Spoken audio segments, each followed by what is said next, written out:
जय हिंद स्टूडेंट। देखिए क्लास 13 तक ऑलरेडी हो चुका था वन वर्ड सब्स्टिट्यूशन का। आपको बाकी वीडियो चाहिए तो आप नीचे स्क्रॉल डाउन करके जाएंगे तो मिल जाएगा इसी चैनल पर।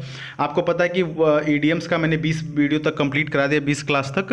तो इसको भी 14 से लेकर के 20 तक चलते हैं। उसके बाद ईडीएम और ये वन वर्ड सब्स्टिट्यूशन साथ में लेकर चलेंगे। साथ ही साथ हम आपको एंटोनिम और सिनोनिम की भी वीडियो कंटिन्यू कराएंगे, ठीक है। तो आइए देखते हैं आज के इस दिन की जो वन वर्ड सब्स्टिट्यूशन की पहला यहाँ पर क्वेश्चन है आपके सामने। लिखा हुआ है कि arrangement of events according to the dates of occurrence. आपको बताना है कि इसमें सही ऑप्शन क्या होगा।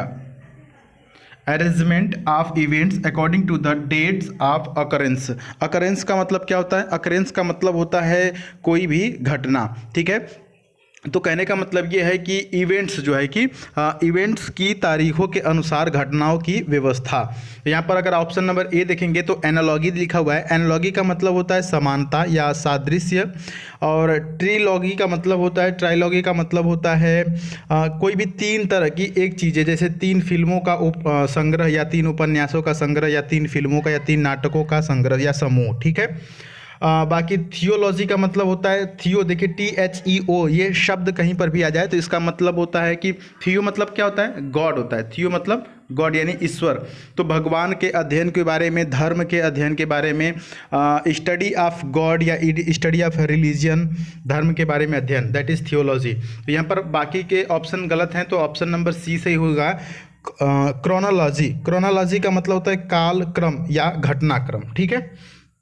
आगे बढ़ते हैं। यहाँ पर अगला है कि a young person tending to commit crime particularly minor crime. तो यहाँ पर आपको बताना है कि कौन सा ऑप्शन सही है। मान के चलिए कि ये वन वर्ड अगर आपके एग्जाम में आ जाए तो क्या करेंगे। देखिए यंग पर्सन है, एक यंग पर्सन है, नवयुवक है, कमिट क्राइम, वो क्राइम कर रहा है किसके लिए? माइनर क्राइम, छोटा अपराध कर रहा है। तो ऑप्शंस को समझते हैं एक बार। कन्विक्ट का मतलब होता है दोषी, कन्विक्ट का मतलब दोषी। डेरेलिक्ट का मतलब क्या होता है? डेरेलिक्ट का मतलब होता है त्याग किया हुआ, ठीक है। क्रिमिनल का मतलब होता है अपराधी, ठीक है। डेलिक्वेंट का मतलब क्या होता है? डेलिक्वेंट का मतलब भी अपराधी होता है, लेकिन ये अपराधी जो है, ठीक है, देखिए दो बातें हैं। एक क्रिमिनल मतलब भी अपराधी होता है, तो ये जनरल सेंस में होगा, लेकिन डेलिक्वेंट वाला जो अपराधी होता है, इसकी खास बात ये होती है, डेलिक्वेंट वाला जो अपराधी है ये एक युवा होता है और छोटा अपराध करता है, ठीक है। छोटा अपराध दैट इज डेलिक्वेंट, यानी कि आमतौर पर एक युवा व्यक्ति या उस व्यक्ति के व्यवहार अपराध करने की प्रवृत्ति को दिखाना, ठीक है। विशेष रूप से मामूली अपराध, माइनर क्राइम, ठीक है। चलिए अगले की तरफ बढ़ते हैं। यहाँ पर अगला है कि holding an office without receiving a pay. Holding an office without receiving a pay मतलब कि होल्डिंग एन ऑफिस मतलब किसी ऑफिस में काम करना, विदाउट बिना, और रिसीविंग पे मतलब बिना पैसे के। आप किसी ऑफिस में या किसी जगह पे काम कर रहे हैं, लेकिन उसके बदले में आपको क्या नहीं मिलेगा? पैसा नहीं मिलेगा। तो ऐसे चीज़ों को क्या कहते हैं? देखिए फ्रीलांस का मतलब होता है कि आप अपनी मतलब किसी कंपनी के अंडर में रह करके काम न करते हैं, बल्कि अलग अलग कंपनियों में अलग अलग समय पर काम करते हैं, ठीक है। तो ये दैट इज़ फ्रीलांसिंग, तो ये तो नहीं होगा। चैरिटी का मतलब होता है दान पुण्य वाली जगह, जैसे कहते हैं ना कि चैरिटी में ये चीज़ दे दिया गया है, तो चैरिटी का मतलब क्या होता है? परोपकार या दान पुण्य। अगर बात करते हैं स्टार्टअप का, तो स्टार्टअप आप समझते हैं, स्टार्टअप मतलब होता है चालू करना, जैसे खुद का बिजनेस का स्टार्टअप करते हैं। तो यहाँ पर ऑप्शन नंबर बी हो जाएगा ऑनरेरी। ऑनरेरी सर्विसेज बोलते हैं इसको। ऑनरेरी मतलब क्या होता है? माननीय। तो ऑनरेरी सर्विस को बोलते हैं कि आपको बिना पैसे का वहाँ पर जॉब करना पड़ेगा, ऑनरेरी। ऑप्शन नंबर बी सही होगा, ठीक है। आगे बढ़ लेते हैं।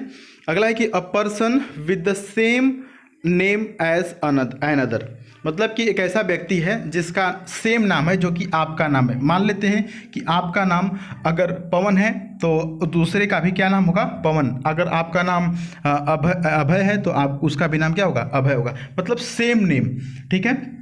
ऐसा होता है आपकी क्लास में, मेरा नाम सुधीर है तो मेरे साथ एक और लड़का था जिसका नाम सुधीर था हमारे क्लास में। तो ऐसे लोगों को बोलते हैं नेम सिक। क्या बोलते हैं? नेम सिक, जिनका सेम नाम होता है। एलियास का मतलब होता है उर्फ। कई बार आपने देखा है कि किसी बंदे का 2 नाम होता है। एक बोलते हैं कि वो स्कूल का नाम है, और एक क्या होता है? एक घर का नाम होता है, ठीक है। तो 2 नाम होता है कि भैया घर पे ये बुलाते हैं छोटू मोटू, पिंटू चिंटू, और स्कूल में कुछ और नाम होता है अच्छा सा, तो उसको एलियास बोलते हैं, उर्फ करके होता है। होता है, ठीक है। इम्पोस्टर का मतलब होता है, इम्पोस्टर का मतलब क्या होता है, देखिए IMPOSTER इम्पोस्टर। देखिए एक होता है इम्पोज, इम्पोज मतलब थोपना होता है, इम्पोज मतलब क्या होता है, थोपना, इम्पोज मतलब थोपना, लेकिन इम्पोस्टर मतलब होता है ढोंगी, ठीक है, ढोंगी समझते हैं। एंसेस्टर का मतलब पूर्वज होता है, फोर फादर भी कहते हैं, एंसेस्टर मतलब पूर्वज, याद रखेंगे, बहुत इंपॉर्टेंट शब्द है ये एंसेस्टर वाला। नेक्स्ट की तरफ बढ़ते हैं, life history, life history of a person written by another. तो ये पांचवा है यहाँ पर वन वर्ड का, life history of a person written by another, मतलब कि किसी व्यक्ति की जो कहानी है वो किसी और के द्वारा लिखी गई, मतलब लाइफ हिस्ट्री किसी के लाइफ का इतिहास, उसके जीवन का जीवनी दूसरे व्यक्ति के द्वारा, अनदर व्यक्ति के द्वारा लिखी गई है, तो दैट इज बायोग्राफी। क्या होता है, बायोग्राफी। ग्राफी शब्द कहीं पे भी आ जाए तो इसका मतलब क्या होता है, ग्राफी का मतलब क्या होता है, रिटेन, मतलब कोई भी चीज़ लिखना। जैसे ऑटोबायोग्राफी, तो ऑटो मतलब क्या होता है, ऑटो शब्द कहीं पे आए तो इसका मतलब क्या समझना है, ऑटो मतलब क्या होता है, खुद, ऑटो मतलब खुद, और बायोग्राफी मतलब लिखना। तो जब कोई व्यक्ति अपनी कहानी खुद लिखता है तो दैट इज ऑटोबायोग्राफी, लेकिन कोई और लिखेगा तो बायोग्राफी। दो चीज़ समझ में आ गई, तो यहाँ पर ऑप्शन बी सही है। बाकी के दो ऑप्शन भी और समझ लेते हैं। देखिएगा, बिब्लियोग्राफी लिखा है, तो बिब्लियो शब्द अगर कहीं पे भी आपको दिख जाए, बिब्लियो शब्द आपको कहीं पे भी दिख जाए तो इसका मतलब क्या समझना है, बुक समझना है। बिब्लियो बिब्लियो आ जाए शब्द क्या है, बुक। जैसे बिब्लियोफाइल, तो फाइल मतलब होता है लव, तो पुस्तक से प्रेम करने वाला बिब्लियोफाइल। लेकिन बिब्लियोग्राफी है, तो ग्राफी हमने मतलब क्या होता है, लिखना, तो बिब्लियोग्राफी मिला करके क्या होता है, पुस्तकों का संग्रह, ग्रंथ सूची जिसको बोलते हैं। जैसे कोई राइटर है, जैसे चेतन भगत है, तो चेतन भगत ने कौन सी बुक क्या लिखा, कब लिखा, डेट वाइज, दैट इज उनका एक संग्रह, ग्रंथ का संग्रह। और मेमोलर का मतलब यहाँ पर समझिए, यहाँ पर जो मेमोर लिखा है इसका मतलब होता है इतिहास, यानी कि हिस्ट्री, ठीक है। तो यहाँ पर हमने आपको 5 वन वर्ड सब्स्टिट्यूशन कराएं। देखिए वन वर्ड सब्स्टिट्यूशन जब मैं कराता हूँ तो जनरली 5 ही कराता हूँ, क्योंकि इनके चारों ऑप्शन को भी समझाना होता है, ठीक है।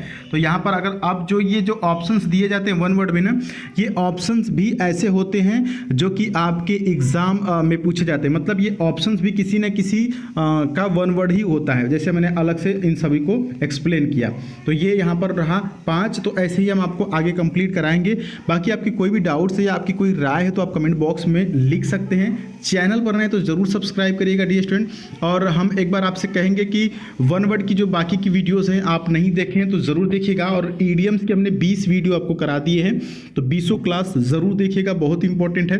साथ ही साथ अगर आप टेलीग्राम पर जुड़ना चाहते हैं तो the Sudheer Pandey THESUDHEEY the Sudheer Pandey search करके टेलीग्राम पर आप जरूर जुड़ें। बाकी चीज़ों के लिए मिलते हैं अगली वीडियो में, तब तक के लिए जय हिंद।